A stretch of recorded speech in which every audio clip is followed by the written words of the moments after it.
जितना अच्छा बन सकते हो बनो। प्रश्नोत्तर के माध्यम से दाजी के साथ वार्तालाप।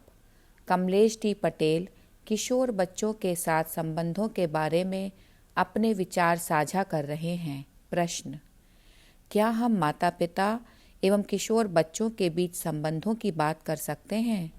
मेरे 2 बच्चे हैं और अपनी किशोरावस्था में उन्होंने हमेशा यह महसूस किया कि हम सही हैं, मम्मी पापा गलत हैं। हम पर कठोर नियंत्रण रखा जा रहा है और यही वह उम्र है जब वे विद्रोही हो जाते हैं। हर बात के लिए उत्तर होता है, नहीं, मैं यह नहीं करूँगा।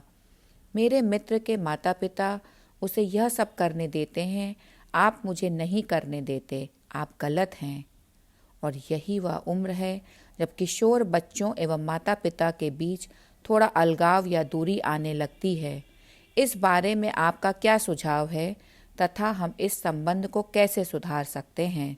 दाजी: इस उम्र में आप बच्चों पर हाथ नहीं उठा सकते। यदि आप ज़्यादा सख्ती करेंगे तो वे बिखर जाएंगे। यदि आप ज़्यादा नरमी बरतेंगे तो वे बिगड़ जाएंगे। सबसे महत्वपूर्ण बात यह है कि आरंभ से आप उन्हें कैसे उनके भविष्य के लिए तैयार करते हैं। 12 या 13 वर्ष के होने पर आप उनमें बदलाव की अपेक्षा नहीं कर सकते। इसका कोई सरल समाधान नहीं है। हमें एक सीमा तक उनका साथ देना होगा। उदाहरण के लिए, तुम बाहर जा सकते हो, लेकिन इस समय तक तुम्हें वापस आ जाना चाहिए। क्या इसका अर्थ यह है कि वे अपनी गतिविधि को, जो इतनी अच्छी नहीं है, उसको पूर्वित या स्थगित कर देंगे? हम नहीं जानते। हमें उन पर भरोसा ही करना चाहिए। हमें यह विश्वास होना चाहिए कि वे कुछ गलत नहीं करेंगे। यदि आप उन्हें लगातार टोकते एवं चेतावनी देते रहते हैं तो वे खींच जाते हैं। माता पिता की ओर से ज़रूरत से ज़्यादा चौकसी संबंधों को नष्ट कर देती है। चौकस रहें, लेकिन उसे प्रकट ना करें। संवेदी बने और उन्हें कहानियाँ सुनाएं, सुंदर कहानियाँ, प्रेरक कहानियाँ। समस्या यह है कि हमने उनको रात में सोते समय कहानियाँ सुनाना बंद कर दिया है। चाहे वे 13, 14, 15 या 18 वर्ष के हो जाएं, चाहे 30 वर्ष के भी हो जाएं, तब भी हम उन्हें क्यों ना एक अच्छी कहानी सुनाएं, एक अच्छा चुटकुला सुनाएं। यह उनको सोचने के लिए प्रेरित करेगा। उम्र के बढ़ते माता पिता को अपना व्यवहार बदलते रहना चाहिए। यह अत्यंत महत्वपूर्ण है।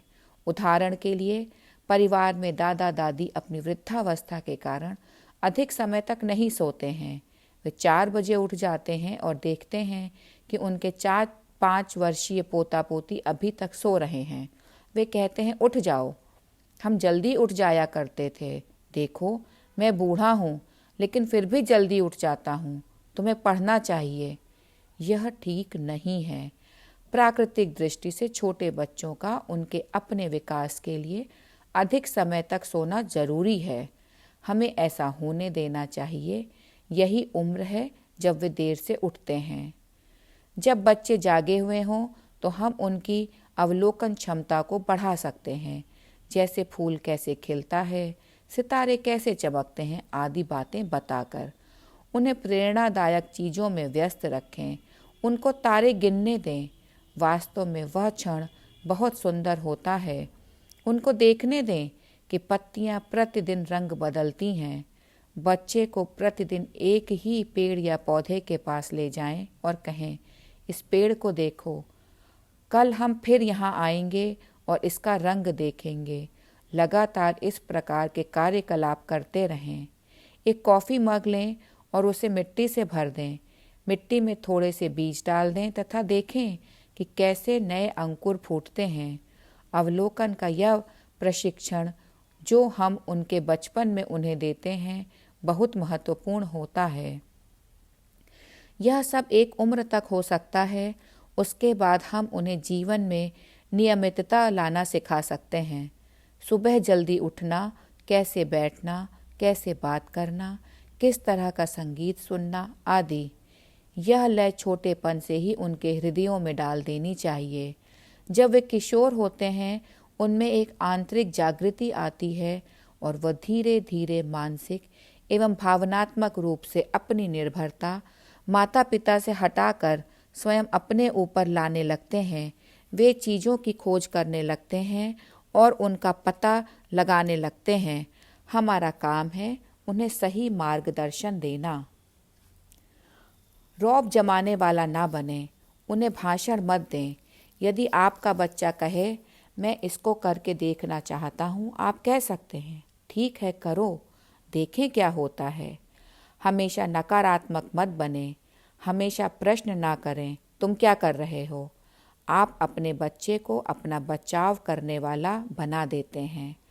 आप उसे सिखाते हैं कि कैसे झूठ बोला जाए। इसके बजाय आप कह सकते हैं काश मुझे पता होता मेरे बेटे या बेटी, मैं तुम्हें वहाँ लेकर आ सकता था। बातचीत आवश्यक है तथा विचारों का आदान प्रदान भी बहुत आवश्यक है। हंसी मजाक सबसे अधिक आवश्यक है। जो चुटकुले आप बच्चों को बचपन में सुनाते थे, उनको सुनाना उनकी किशोरावस्था में बंद नहीं कर देना चाहिए। कहानी सुनना सुनाना भी जारी रखना चाहिए। जब आप कहीं कोई गहरा दार्शनिक संदेश पढ़ते हैं तो अत्यंत प्रसन्नता से उनके साथ साझा करें, मेरे बच्चे यह सुनो, यह कितना बढ़िया है। यदि वे कुछ गलत करते हैं तो दुनिया खत्म नहीं हो जाती।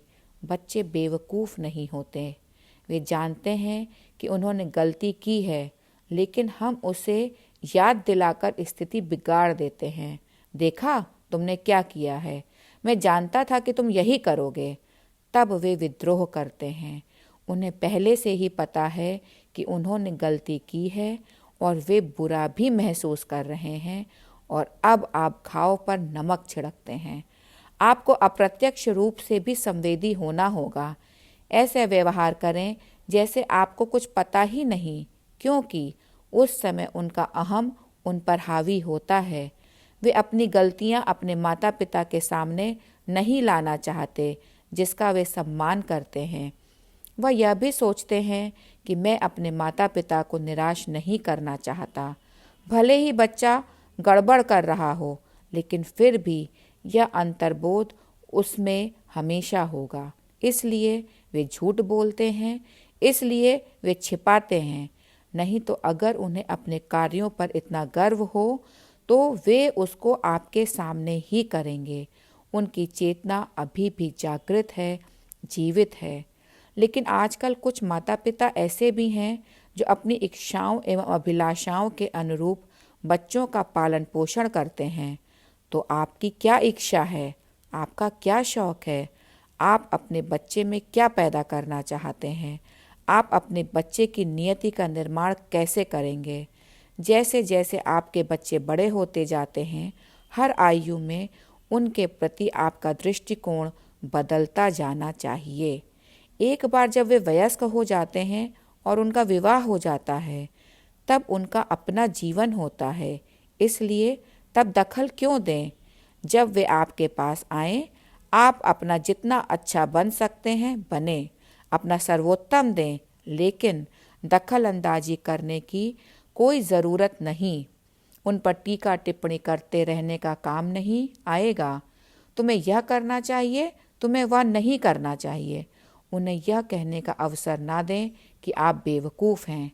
अपने बच्चों से तकनीकी स्तर पर, ज्ञान के स्तर पर आगे रहें। हम सीखना बंद कर देते हैं और इसीलिए हमारे बच्चे यह कह पाते हैं, अरे आपको यह भी नहीं पता। कम से कम प्रगति एवं संसार में हो रहे बदलावों की कुछ तो जानकारी रखें। आप जो कुछ भी हो रहा है उससे अपने आप को अलग नहीं रख सकते। जरूरी नहीं कि बदलाव एवं प्रचलन बुरे ही हों, ये हमें ऊंचा उठाने वाले भी हो सकते हैं। आज समाज बहुत आज़ाद हो गया है, लेकिन मैं कहूँगा कि हम उसका मूल्य चुका रहे हैं। हमारे अंदर एक प्रकार का युद्ध चल रहा है। मेरा तात्पर्य है कि आजकल इतने उतार चढ़ाव और मिश्रण हो रहे हैं जैसे पहले कभी नहीं हुए। मुझे नहीं लगता कि मानवीय इतिहास में आज के जैसा समय पहले कभी आया है। यह बहुत अद्वितीय है। अत्यंत गहन बदलाव हो रहे हैं। अच्छे स्तर पर गहन बदलाव हैं तथा बुरे स्तर पर भी उतने ही गहन बदलाव हैं और हमें अपने बच्चों की सही दिशा में बढ़ने में सहायता करनी चाहिए। कभी कभी वे गलतियां करते हैं और हम देख रहे होते हैं। उन्हें उसमें ज़्यादा आगे तक मत जाने दें। उनको कोमलता एवं समझदारी से खतरों के बारे में बताएं, लेकिन नकारात्मक हुए बिना। तब उन्हें एहसास होता है, मेरे मम्मी पापा ने ऐसा बताया था लेकिन मैंने नहीं सुना। जब ऐसी बातें कुछ बार होती हैं तब उन्हें विश्वास हो जाता है कि उन्हें मुझसे अधिक अनुभव है, मुझे उनकी बात सुननी चाहिए। यह तभी हो सकता है जब आप उन्हें कुछ चीज़ें करने की स्वतंत्रता देते हैं। उन्हें गलतियां करने दें, उन्हें स्वयं ही समझने दें कि आपने उनको सही सलाह दी थी। धीरे धीरे उन्हें विश्वास हो जाएगा कि मेरे माता पिता समझदार हैं। बेशक यह हमेशा सत्य नहीं होता, क्योंकि जीवन की परिस्थितियों में अपवाद हमेशा होते हैं, लेकिन सामान्यतः यदि आप दखल अंदाजी नहीं करते तो वह आपके लिए आदर ज़्यादा रखेंगे। आपको बहुत परोक्ष होना है। आपको अपनी भूमिका इस प्रकार निभानी है कि बच्चे यह महसूस ना करें कि आप किसी भी तरह से उन पर प्रभाव डाल रहे हैं। हमेशा अपने दिल से मार्गदर्शन लें। जब आप ध्यान करेंगे तो आपको मार्गदर्शन मिलेगा। यह है जो मुझे करना चाहिए और यह नहीं करना चाहिए। प्रश्न: मैं कुछ ऐसे माता पिता को जानती हूँ जो इसलिए परेशान थे क्योंकि उनके किशोर पुत्र ने अपने मित्रों के साथ धूम्रपान एवं बीयर पीना आरंभ कर दिया था और घर में इसको लेकर झगड़ा हो रहा था। इस प्रकार की स्थिति से कैसे निपटा जाए? दाजी: अपने बच्चों को कुछ स्वतंत्रता दीजिए। धूम्रपान या मद्यपान करने से दुनिया खत्म नहीं हो जाएगी। ऐसा नहीं है कि आप उन्हें यह करने की स्वतंत्रता दे रहे हैं, लेकिन कभी कभी आपको बच्चों को कुछ सबक गलती करके स्वयं सीखने देने चाहिए। जब आप देखें कि वह धूम्रपान कर रहा या रही है, तो इस गंदी आदत की नकारात्मक प्रभाव वाली मज़ेदार कहानियाँ एवं चलचित्र उनके साथ साझा करें। ड्रग्स एवं मद्यपान आदि पर काफ़ी जानकारी मौजूद है, इससे उनको उपलब्ध कराएं। अपने मित्रों के साथ कुछ चीज़ें करने या ना करने में, उनके मित्रों के दबाव का सामना करने में अपने बच्चों की सहायता करें। साथियों का दबाव उन्हें नष्ट कर देता है। हमें उस अपराध बोध को हटाने में उनकी सहायता करनी चाहिए जो उनके साथियों के दबाव से उत्पन्न होता है।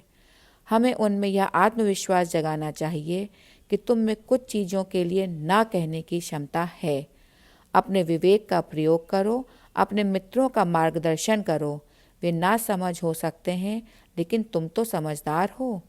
अगर तुम ऐसा करते रहोगे तो तुम उसका प्रभाव अपने शारीरिक एवं मानसिक तंत्र पर देखोगे। यदि इस पर भी वे जिद करते हैं तो उन्हें स्वतंत्रता दे दें। उनसे कहें, मैं तुम्हारे लिए एक कार्टन भर कर सिगरेट खरीद दूंगा, लेकिन तुम अपने आप देखना कि यह कैसे तुम्हारी पढ़ाई एवं शारीरिक स्वास्थ्य पर असर डालता है। उन्हें ये सारी नकारात्मक बातें बताएं जो इस आदत में लिप्त होने से हो सकती हैं। मुझे याद है कि 80 के दशक में जब मेरे पुत्रों का एक के बाद एक दूसरे का जन्म हुआ, तो मैं बच्चों को कैसे बड़ा किया जाए इससे संबंधित एक समाचार पत्र लिया करता था। उसमें पहला सुझाव था, सीधे सीधे या कभी ना कहें यह करो। यह एक अच्छा सुझाव, अच्छी सलाह है। कभी बच्चे से ज़बरदस्ती ना करें या कहें तुम्हें अब सो जाना चाहिए। इसकी बजाय कुछ इस तरह से कहें जैसे, हमें एक नियम बनाना चाहिए, अभी 9 बज गए हैं, जब यह सुई इस अंक तक आए तब तुम्हें सो जाना चाहिए, क्योंकि घड़ी ऐसा कहती है। बच्चे यह सब समझते हैं।